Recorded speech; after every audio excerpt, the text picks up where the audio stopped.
Hey, welcome back into our 14-day journey through the 7 green lights of movement. We are on day 9 today, and we are looking at our next movement, and that is the arms in front position, front rack, whatever you want to call it, where we bring our arms up in front.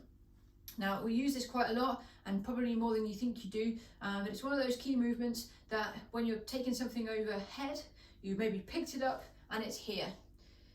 This is your essentially your front rack position, holding it here, but we want to make sure we look at again our shoulders into a good position and then taking it up overhead. Okay, so through here you've got two so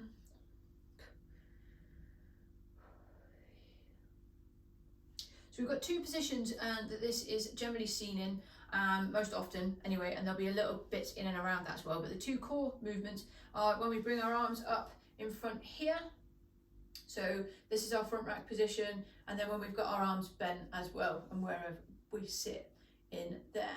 Now we get restriction through our chest and through here, and our shoulders running forward where that might not be as easy, which then makes it difficult to get overhead through that, from that mid-range point up overhead. So today we're going to have a look at getting our shoulders back into a really good position and taking the time to do that, and a couple of key bits that you can do to do that.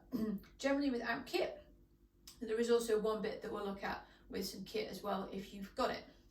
Okay, so what we're going to look at is, especially if you've been sat at a desk, we can find that as we're typing here, that our shoulders come forward and we relax, and our upper back becomes quite relaxed, but all of this chest area becomes very tight and shortened.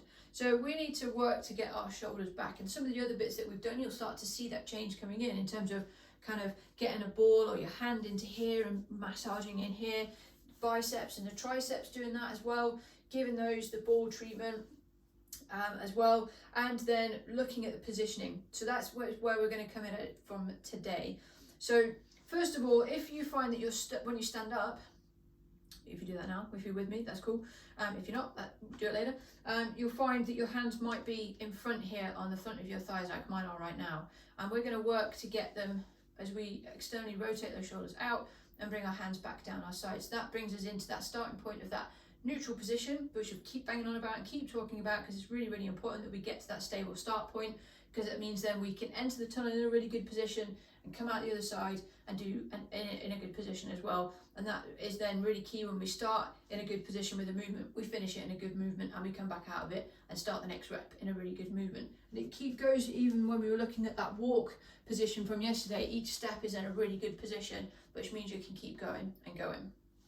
Okay, so to start with, that's what we're going to do. We're going to really pull that round.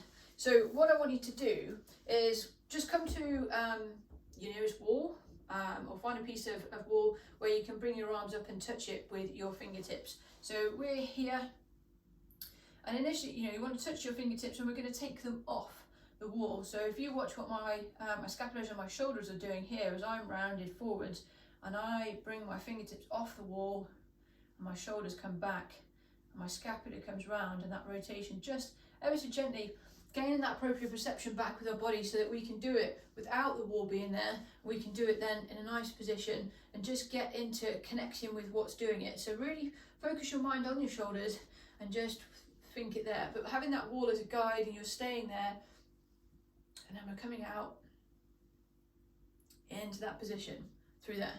Okay, that's the first thing I want you to have a look at.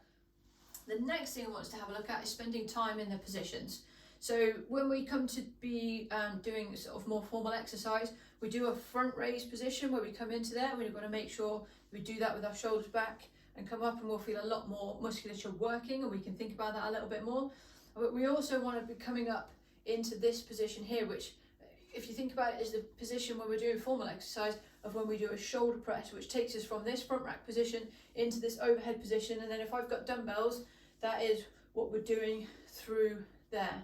Okay, so we want to then think that we've got that really good neutral spine position. We're nice and braced. If I then bring those dumbbells up from my sides into that front rack position before I take them overhead and come on down through there. So we can start to see how this is all really linking together, and how we can't just work on one, we need to work on them all, and where we need to give them all a little bit of attention. So that's where we're going to stop for today. Tomorrow we're going to come in with a couple of bits where we can stretch and pull and make it feel a bit better. See you then.